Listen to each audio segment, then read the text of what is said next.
राजस्थान की अरावली पहाड़ियों के बीच एक ऐसा शहर बसा है जहां सूरज ढलते ही सन्नाटा बोलने लगता है। उस शहर का नाम है भानगढ़। कहते हैं ये भारत की सबसे डरावनी जगह है, लेकिन क्या ये सच है या सिर्फ एक कहानी? आज हम जानेंगे भानगढ़ का पूरा रहस्य। सैकड़ों साल पहले यहीं कभी एक समृद्ध और खुशहाल नगर बसा था। मंदिरों की घंटियां बजती थीं, बाजारों में रौनक रहती थी, महल जगमगाते थे। 17वीं सदी में आमेर के राजा मान सिंह के छोटे भाई राजा माधो सिंह ने इस नगर को बसाया था।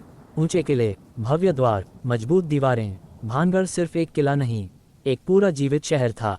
लेकिन इस शहर की सबसे बड़ी पहचान थी राजकुमारी रत्नावती। सुंदरता ऐसी कि दूर दूर तक चर्चा थी, लेकिन उससे भी ज्यादा उनकी बुद्धि और स्वाभिमान की।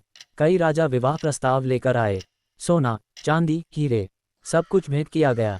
पर रत्नावती ने साफ कह दिया, विवाह मैं अपने निर्णय से करूंगी, किसी दबाव से नहीं। भानगढ़ के बाहर घने जंगलों के बीच एक तांत्रिक रहता था, नाम था सिंघिया। वह काले जादू का ज्ञाता था, लोग उससे डरते थे। जब उसने रत्नावती को देखा, वह उन पर मोहित हो गया।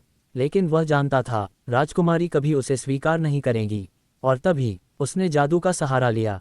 एक दिन राजकुमारी बाजार में आईं। सिंघिया ने इत्र विक्रेता का वेश धारण कर लिया। उसने एक इत्र की शीशी पर मंत्र पढ़ दिए। योजना थी, जैसे ही राजकुमारी वह इत्र लगाएंगी, वह उसके वश में हो जाएंगी। लेकिन रत्नावती साधारण नहीं थीं, उन्हें उस इत्र में कुछ अजीब लगा। उन्होंने बिना एक पल गंवाए इत्र की शीशी जमीन पर फेंक दी। शीशी एक चट्टान से टकराई और उसी क्षण जादू सक्रिय हो गया। चट्टान हिलने लगी, धीरे, फिर तेज, और फिर पूरी ताकत से लुढ़कती हुई सीधे तांत्रिक सिंघिया पर जा गिरी। सिंघिया कुचल गया। मरते समय उसने हाथ उठाया और चीखते हुए श्राप दिया, भानगढ़ उजड़ जाएगा, यहाँ कोई नहीं बचेगा, ये शहर कभी आबाद नहीं होगा। और उसी पल आसमान में काले बादल छा गए। कुछ ही समय बाद भानगढ़ पर हमला हुआ। युद्ध छिड़ गया, तलवारें टकराईं, चीखें गूंजीं, सैनिक मारे गए, राजा और राजपरिवार का अंत हो गया। भूख, बीमारी और डर ने शहर को घेर लिया।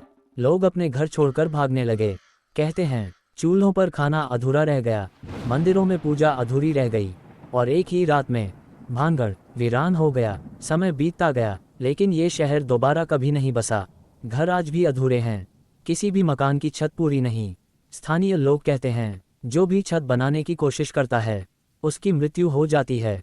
आज भी सूरज ढलते ही भानगढ़ बदल जाता है। कहते हैं रात में पायल की आवाज़ आती है, कभी हंसी, कभी रोने की। कई लोगों ने महसूस किया है कोई उनके पीछे चल रहा है।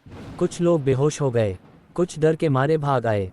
इसीलिए भारतीय पुरातत्व सर्वेक्षण ने चेतावनी दी है, सूर्यास्त के बाद भानगढ़ में प्रवेश वर्जित है।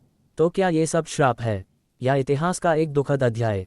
सच चाहे जो भी हो, भानगढ़ आज भी रहस्य है, और शायद वह आज भी जागता है।